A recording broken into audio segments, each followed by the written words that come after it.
Good morning, अस्सलाम वालेकुम, नमस्ते ख़वातीन व हज़रात। दोबारा से व्लॉग शूट कर रहे हैं वहीं मस्जिद में। जो मैंने व्लॉग बीच में छोड़ दिया था वही कंटिन्यू करते हैं। तो मैं आपको बता रहा था, थोड़ा सा कोल्ड हो रहा है एक्चुअली, सॉरी। तो मैं आपको बता रहा था मस्जिद के बारे में। मस्जिद अरब की सराय जो आपको दिख रही है मेरे पीछे, तो ये जो है ये मस्जिद है अरब की सराय, और ये जो है मकबरा है। ठीक है, तो ये मकबरे के बारे में मैंने आपको बताया था, प्लस अंदर ग्रेव्स थी वो आपको दिखाई थी पुरानी वाली वीडियो में। अगर आपने नहीं देखा तो आप देख लेना। तो अंदर जो ग्रेव है किसकी है, तो ये टॉम किसका है, ये मैं आपको सारी चीज़ें अभी क्लियर करूँगा।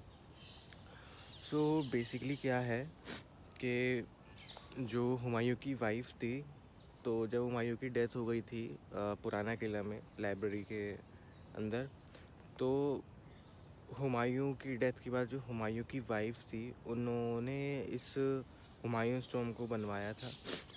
और क्या है कि जो उसकी फंडिंग आई थी वो उनके बेटे से आई थी, जो हुमायूं के बेटे थे, बट बनवाया था उनकी वाइफ ने बनवाया था। तो उनकी 3 वाइफ थी, उनमें से एक थी हाजी हमीदा बानो बेगम। अब आप देखो कितना लंबा नाम है, हाजी हमीदा बानो बेगम। तो ये हाजी वर्ड जो होता है ना, ये वर्ड जब लगता है जब कोई हज करके आ जाता है। तो जो उनकी बेगम थी वो गई थी हज करने के लिए। ठीक है, वो हज करने के लिए गई थी सऊदी अरेबिया। तो वहाँ पे उनको एक आर्किटेक्ट मिला था जिसका नाम था मिराक मिर्ज़ा गयास, और उनका ही मकबरा यहाँ पर है, और उन्होंने ही हुमायूं स्टोम डिज़ाइन करा था।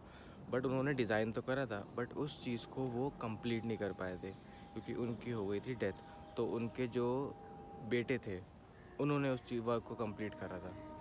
तो उन्होंने ही, उनके बेटे ने ही ये मकबरा बनवाया अपने फादर के लिए, और अंदर उनकी ग्रेव है। और जो मैंने बोला था कि मेल के लिए जो है एक मतलब लो काइंड ऑफ मार्क टाइप का होता है, और फीमेल के लिए भी एक मार्क टाइप का होता है। तो मेल के लिए होता है आपका पेन बॉक्स, जो मैंने बताया था आपको, कलमदानी, और जो फीमेल होती है उसके लिए होता है तख्ती। ठीक है, और जो मेन चीज़ मैंने आपको बताई थी कि कभी भी कोई मेन पर्सन होता है या किसी के आप मकबरे में जा रहे हो, तो उस मेन पर्सन की ग्रेव जो है हमेशा बीच में होगी, जिसके लिए वो मकबरा बनाया गया है।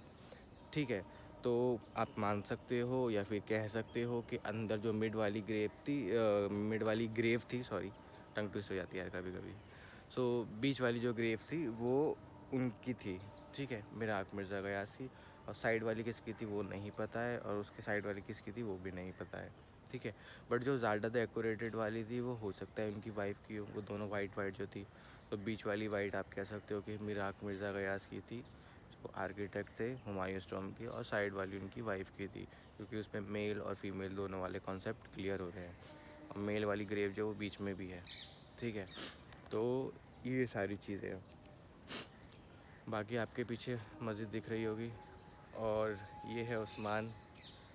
ठीक है, मैं, उस्मान और मेरा छोटा भाई, हम यहाँ की मस्जिद की टेक केयर करते हैं। लाइक हर फ्राइडे यहाँ पे नमाज़ होती है, तो आप आइए। और अगर आप देखना चाहते हैं नमाज़ कैसे होती है, क्या होता है उसमें, अगर आप मुस्लिम हैं वेल एंड गुड। अगर आप किसी और रिलीजन से बिलोंग करते हैं, doesn't matter, still you can visit the मस्जिद and you can see the peoples like वो कैसे नमाज़ पढ़ते हैं, क्या करते हैं। बिकॉज़ यहाँ पे कोई रिस्ट्रिक्शन नहीं है, मस्जिद में वैसे भी कोई रिस्ट्रिक्शन नहीं होती, आप जा सकते हो। जैसे कि आप जामा मस्जिद जाते होगे, तो यहाँ भी कोई रिस्ट्रिक्शन नहीं है, ओपन में है बिल्कुल। तो बाहर से देखना चाहो आप बाहर से भी देख सकते हो कैसे नमाज़ हो रही है, अंदर जाके भी आप देखना चाहो तो देख सकते हो। It's all up to you. ठीक है, बाकी ये पूरा व्लॉग मैं आपको दिखा रहा हूँ। ठीक है, और मस्जिद का अंदर से भी दिखाऊंगा, और थोड़ा सा मस्जिद के बारे में भी बताऊंगा। ठीक है, मैं दिखाता हूँ।